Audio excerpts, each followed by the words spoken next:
Tonight we're going to Tavolino. Tavolino's in the Bay State Commons in Westboro and is upscale Italian food. I go to Tavolino every time my daughter runs the Boston Marathon, and whenever we have like a business event or kind of a big deal for dining. We actually had our company Christmas party here in 2011.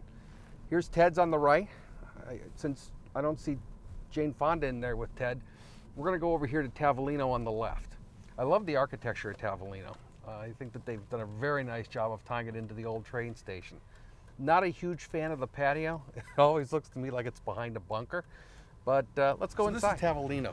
I first reviewed this in August 2011. Gave it a good review, and then I went on vacation. Shortly thereafter, I get an email from the owner, a guy by the name of Graham Silliman. He's actually a really interesting guy. He's got 3 restaurants: Sienna down at Mashpee Commons.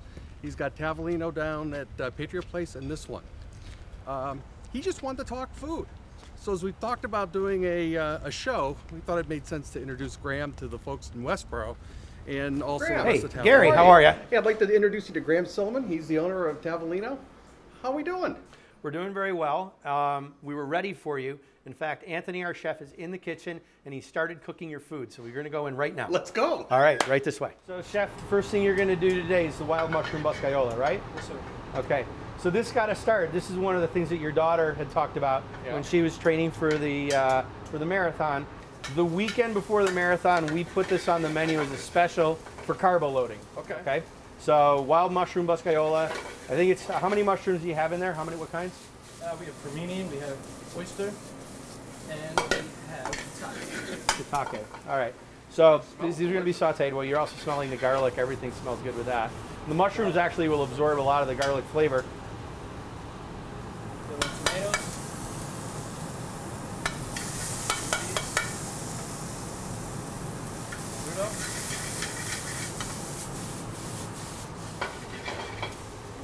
That, a little marsala. A little bit of marsala wine. There you go. Now, while Anthony's doing this, we've got Peter down at the other end of the line, and he's doing one of our pizzas, right? What kind of pizza is he doing? He's doing a prosciutto and fig, and he's also doing a beet salad. We got a beet salad coming too. Where do you source all the ingredients? That's an interesting question, because a lot of people think that Anthony, like, he's a chef and he spends all day sitting here at a stove, and he does this because he needs to determine how the dish is supposed to be done, and he'll show every cook what it is that he wants. But if you want to know the real truth, day in and day out, what I observe as being a hard part of the job is getting the ingredients. So we had an example in previous summers. We always do an heirloom tomato salad with fresh mozzarella and basil. It's a simple classic Italian dish. We tried to work with some local organic farms for that, and that lasted until midsummer. We'd get a call on a Thursday saying, I sold everything at the farm stand this week, I can't deliver tomorrow. Right. And I describe Anthony's kitchen here as the beast that must be fed.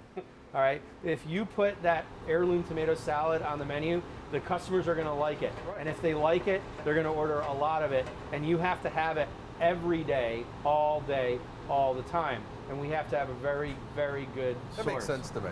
So we actually spend a lot of time on the phone just making sure that we can get the ingredients that we want the way we want. I believe right now, for example, we are doing tomatoes. In the winter, we actually get them from fairly close by. They come from Maine, which means they've got to be hothouse. We know that. But right now, we are getting fresh ones from South Carolina, and we can get those within 48 hours of being picked. So it always amazes me how high a heat a chef actually prepares a meal. If I'm at home, I'm scorching everything right now. Why is it not scorching here? He's standing right over that baby. I mean, once you You've done it once or twice. Been in the line of fire, you just sit there and keep an eye on everything that's going on. You just have that watchful eye. And you just know, it's just that instinct, you know. Remember also, you have friends over. Let's say you're going to cook dinner for 4. You're going to be trying to get dinner for 4 in that pan on your burner. It's going to burn. These guys are making one dish at a time for one person at a time. And so that changes the scale of everything going on in that pan. So so fewer ingredients in the pan, and you're basically setting it on top of a jet engine in terms of the amount of heat these things produce. These produce far more heat, far more BTUs than any burner, even in the so-called commercial ranges that sort of look like this, that you can buy for your house. Right. Well, commercial ranges that you buy for your house, you don't have all the ventilation, you don't have the sprinkler and the gases and all that stuff. Right. It's just not the same. This whole back wall actually is a vent for the entire kitchen, and it had to be built that way because we're on the bottom floor of this building. The building was built to match a historic train station next door. By virtue of all that, we have a very low ceiling. So we have to live with the low ceiling instead of vent overhead.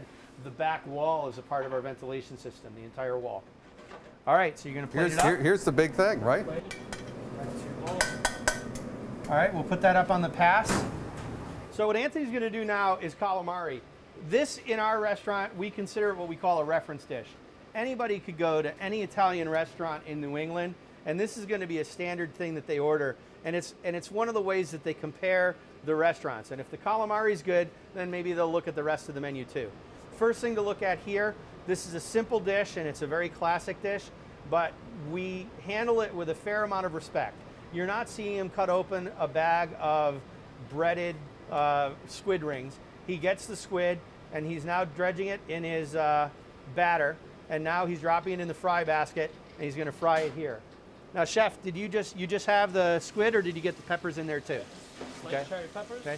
We have some sliced cherry peppers in here, and those have been soaking in milk, which we find that helps the batter to adhere. And so when you get the plate of this, it's going to be the squid, which is the rings. It actually is the tentacles. You can see what the animal really is, and it's going to be the cherry peppers.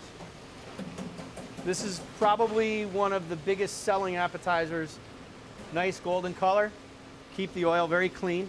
There's a spicy aioli or mayonnaise that's going to go in that for dipping for the calamari, and of course the fresh lemon. You can see the cherry peppers in there along with the squid. Okay, so this just came out of the oven. This is a prosciutto and fig pizza, and it has the prosciutto and fig and the cheese on it when it cooks in the oven.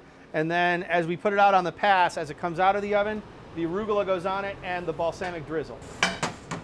This is the beet salad. It's made with regular and golden beets, and in between, that's a fresh unaged goat cheese. So we're just about ready for Gary to have a little bite to eat. I'm ready. So Anthony made all this great food. There's food here for like a dozen people. So I'm going to ask some questions and then have some of it while you answer. How's that? Okay, I'll talk so you can eat. So Graham, you're a business guy, okay? Yep. And then somewhere along the line, you stopped painting houses, because I saw that on LinkedIn, and being a consultant, and you decided to do restaurants. Why restaurants? In Tavolino here in Westboro, 2009, the economy. Yeah. So talk to me. Well, restaurants, a little bit of happenstance. I'd done a lot of traveling. I'm very good. I like to tell people I had a lot of experience at the consumer end. And I had a lot of opinions about what I wanted the experience to be. I had worked in restaurants as a kid, all the way through graduate school, in fact. So I knew everything that went on in a kitchen. What kind of restaurant? At the low end. I got to ask. Anything but fast food. But you know, I'd worked on a waterfront restaurant, you know, Nice. Fancy fine dining, La Maison de la Casa House, you know, continental cuisine. Did that, and worked in a pancake house, worked in a bar, worked in the fancy restaurant at the university where like the faculty members would eat. Okay. I did that. So, you know, quite a variety. So I had some idea what I was getting into operationally. I like managing. I'd been a consultant. Being a consultant, you don't really get to manage. It's kind of like phone sex instead of the real thing. And sometimes you like to do the real thing. So I spent some time thinking. You know, I'm a consultant. Yeah, okay, very good. Well, for me, when I was thinking about what I wanted to do next, I was interviewing and I was looking at consulting positions, and I looked at an empty restaurant space that was near my house on Cape Cod. And just on a whim, it was this type of thing you do on a Tuesday when you've returned every phone call, written every letter, done every piece of follow-up. There's still some time to do. I had this little file of other things I might look at. And one of the things I had was a question about what's the deal with that restaurant space. It was a really nice spot. It had been successful. The restaurant had suddenly closed. Nobody knew why. And I called up the landlord, and we started a dialogue that lasted a couple months. And at the end of that couple of months, I had gotten to the point where I was writing him a proposal and stuffing in a fax machine, and I realized when I hit send, that's going to be a lease. And at that point, You're a restaurant guy then. Yeah, I'm no longer interviewing for anything else. How do you select locations? Because you've got, you know, Siena and Mashpee, and you've got Tavolino down at Patriot Place. Right. Okay, and then you've got this one in Westboro. Each place has a sense of the place where it is. In other words, it's not a random shopping center, and it's not necessarily a shopping mall. I could even say that about Foxborough, which is sometimes seems like our own little bit of Orlando in the middle of Massachusetts. But still, it's a fairly distinctive place. It doesn't look like anything else around. And that was one thing that I would look at when I'm trying to decide where we want to go. And then beyond that, there's an element of randomness. This restaurant, we hadn't been looking at all in Westboro. It's 90 miles from our first restaurant on Cape Cod, and it was just a little bit outside the radius where we were searching, but we got the phone call. And the reason was, across the street from here is a Roach Brothers, and the Roach Brothers was being built at the time, and the guys who were building this new downtown in Westboro were kind of thinking out loud, and in front of the Roach Brothers, they said, we'd really like to have another restaurant here. And there actually are guys who are Roach Brothers, and they have summer houses down on Cape Cod, and they're right next to our restaurant. They come into that restaurant all the time, and that one happens to be almost directly across the street from another Roach Brothers supermarket. And so they mentioned to the people who were building this place that they knew a good restaurant, and maybe they could call us. So is this going to be like Stop and Shop and Citizens Bank? Everywhere there's a Stop and Shop, there's a Citizens Bank? That was pretty random, but Great story, though. That's just how it started. And it always seems to happen that we are one of many calls that some guy who's building a restaurant site makes. And we are, I'm sure, never the first call. We're pretty far down the list. But at the end of the day, we seem to be the last guys standing. We can get it built. So when we talked last August, you had some interesting observations about the Westboro Diner and the thoughtfulness of the Westboro Diner. Can you share that? Our observation is our Westboro guest has kind of an intellectual relationship with the food. We just can't slap any name on a dish. If it's a margarita pizza, which is a standard pizza, it has to have a red, a white, and a green element. Those are the colors of the Italian flag, and those are the colors of the ingredients that are on the pizza. We will inevitably get a discourse from a guest over the course of the night as to what should be green, what should be red, and what should be white in the margarita pizza. All right. In some other place, we might instead hear, that's a good pizza. We do get that in Westboro too. We're very grateful for the night's comments, but the customer here does have kind of an intellectual relationship with the food. They want to know where the food comes from. They want to know why we decided to do it this way instead of that way. It keeps our staff on their toes. Everybody who is in front of the customer needs to know the history of a dish. When a new dish is put out in the restaurant, it is sampled by all of the staff, and they hear the story from the chef about here's how we came about to make it, here's why these ingredients are in it. We had other choices. We chose not to do those other choices. And the reason for all that is, around here, the customer is not just asking for an order taker. They are going to ask questions about things that are on the menu. Like what? Give me an example of a question on this delicious dish, which, by the way, my daughter, the next time she runs a marathon, she should have this rather than the spaghetti and meatballs she always has here before every marathon. Okay, well, the boscaiola, first of all, what is boscaiola? That means of the forest. Okay, so these are these tend to be mushrooms that are wild mushrooms. You won't see button mushrooms out of a can here. This really is fabulous. That pasta, if you can hold up the pasta, it's kind of a funny shape. So people will ask about this. These are called cresta de gallo, which means crest of the rooster. So they have a bit of a frill like a rooster crest. And furthermore, the production process of making this pasta is a little different from typical. This is called a bronze die extruded pasta. So if you imagine a pasta is basically a gigantic, heavy-duty precision metal Play-Doh machine that pushes the Play-Doh through and then slices off the pieces. This one uses bronze dies to set up the shape of the pasta. And that's very old-fashioned. Some bronze dies still in use today could be 150 years old. Modern pasta machines, like if you go to Ronzoni or Barilla or De Cecco from Italy, Those will be stainless steel dies that are coated with Teflon. Why do they do that? They can run those machines very, very fast. Okay, and they're very tolerant. Anything can be forced through that. The bronze dies are very touchy. They have to do smaller batches. The pastas tend to be thicker because the dies are old. You'll see shapes like this that you don't see anymore. These are very, very old-fashioned. And the way we sum it up to describe it to our staff so they can explain it to customers is, this is kind of like what a Cape Cod potato chip is to a Lay's potato chip.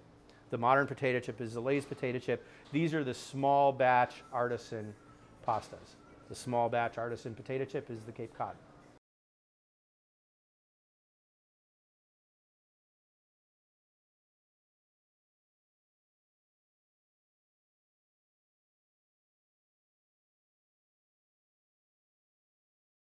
So if someone were coming in here for the first time and they're from out of town and they've got to try just the reference dishes, what would you think? Calamari's obviously up. We say the reference dishes. Calamari, I will tell you what our customers tell us are the reference dishes. Caesar salad, okay? It's a very simple dish. For reasons that escape us, a lot of places do a kind of lame job of it. We pay a lot of attention to it. We feel very bad if we ever do it badly. It's only a few ingredients and they have to be handled well. When it gets put on this smaller plate, it starts out being made in a much bigger bowl. Because when you can toss that nice green romaine lettuce with that dressing, there's a bit of alchemy that occurs. All right? When you asked me about restaurants where I worked at, the first place I worked at, the waitresses would have to get in a half hour early because the waitresses made all the salads. And they put them in one of those plastic bowls that look like wood, and they all go in a refrigerator. We've all been to that restaurant. You stick about 200 of them in the refrigerator at the beginning of the shift, and then when people order, you pour the French dressing, the blue cheese dressing, or the Italian dressing, and run it out to the table. Okay, our salads are composed. They're tossed nicely. They're put on the plate. I'm not trying to sound overly elaborate, but you need to be sure that the cook who's doing that has some respect for that. They will do 1,000 of those salads in a month.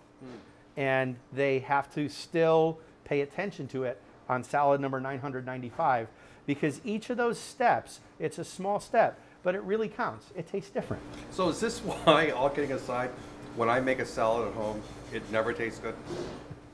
Because I go to the store, I go to Roach Brothers, buy all the right ingredients, take everything home, and it just never comes out right. I can't say. I'll tell you some tricks that we've learned, okay? Because I've learned to do this at home. It's what we do at the restaurant. Start with a big bowl, even if you then compose the salad onto a smaller plate. For me right off the bat. Think about what salad means. If you go back to the original Latin or Italian, it means salted greens, okay? Take a little bit of salt, and before you dress that salad, while the greens are dry, sprinkle some salt, ideally some kosher salt, some large grain salt on there, okay? Then you toss it once. Well, that's my second mistake. I've never put salt in a salad. A tiny bit. That's what salad means. Then let's say you're just going to do a very traditional, very simple dressing. Buy really good oil, okay, really good extra virgin olive oil. If an Italian came to visit you and you made a salad and it would really be a good salad, chances are they wouldn't say what a good salad or what good dressing this is. If you literally translate what they say, they'll say, this is good oil. That's how they think. So take a really good olive oil. And so now you've tossed it with the salt once. Pour the olive oil on it. Toss it with the olive oil once. Then take some vinegar. And in fact, my personal preference, I don't need a fancy balsamic vinegar. Just a regular red wine vinegar, for example. And sprinkle that on. And that's the third toss. And you're doing this all in the big bowl. Now you turn it out onto the plate. And you've got a very good salad. And the only other thing I would say, similar to what I said about the oil. And cheese and you can do that. All that extra stuff. You can do that, but if you get really good green leafy romaine or green leaf lettuce, and don't buy the stuff in the bag, buy the stuff you have to spin and dry, wash it and dry it, okay? And then tear it up by hand and then toss it in that big bowl. Each of those steps together, you may think that they add up to nothing, so don't bother to do it. You'll get a bad salad. So I'm sitting here as you're chatting, munching away. Yeah. Now you're talking, I get that, but how do you not enjoy this all day, every day? Because it really is fabulous. We have a joke about that because if you can't eat calamari every day, and I'll go back in the kitchen and someone will have some pasta dish and I'll look at it and I'll think it looks really good, and I'll say, what is that? Is that on our menu? No, it's not. And so one of the things that I work on every year is, okay, so you make that every day for the staff. Can our customers have it? And there are a few dishes that have made it, like the mushroom pasta was one, that have made it onto our menu that weren't on our menu. It was just something that the staff always ordered. And, you know, because this is a good enough dish and it's a vegetarian dish, you could eat it every day. Well, Graham, I really appreciate your time today. All right. We've got to fly. Thank you. Thank you. Really appreciate it and look forward to coming back. Now, do you want any of this wrap to go? Yeah. Okay. Thanks. All right. Hey, before we go, I wanted to make sure we had a chance to look at the bar here. I just like the feel of the place. I like the things that they've done with lighting. I like the things that they've done with the finish on the bar. And I just think that this is a really nice feel to come have an adult beverage in the evening and enjoy yourself. We're in the main dining room at Tavolino. They've got a couple of really large booths like this. They also have a table like this over in the bar where you can sit 5 or 6 people. Really, really nice for a family on an outing or a big event. And then over here, the rest of the dining room, tables can be put together, moved around. You got bench seating on the outside, which works out really well when there's a large group. So this is a section of the restaurant that they call the pizza bar. I like the pizza bar. You sit here and you get to watch them making the pizza in the back and the ovens and the kitchen and all that. First time my daughter and I came here for the Boston Marathon, this is where we sat, and the two of us, it was a very nice, intimate evening. I'm told that Graham doesn't like this. I'm told that a lot of people don't like this, but I think it's one of the nicer parts of the restaurant as well. So that was Tavolino, upscale Italian dining right here in downtown Westboro. I like the food, I like the atmosphere, and the owner, Graham, what a great guy. So until next time, stay hungry, my friends.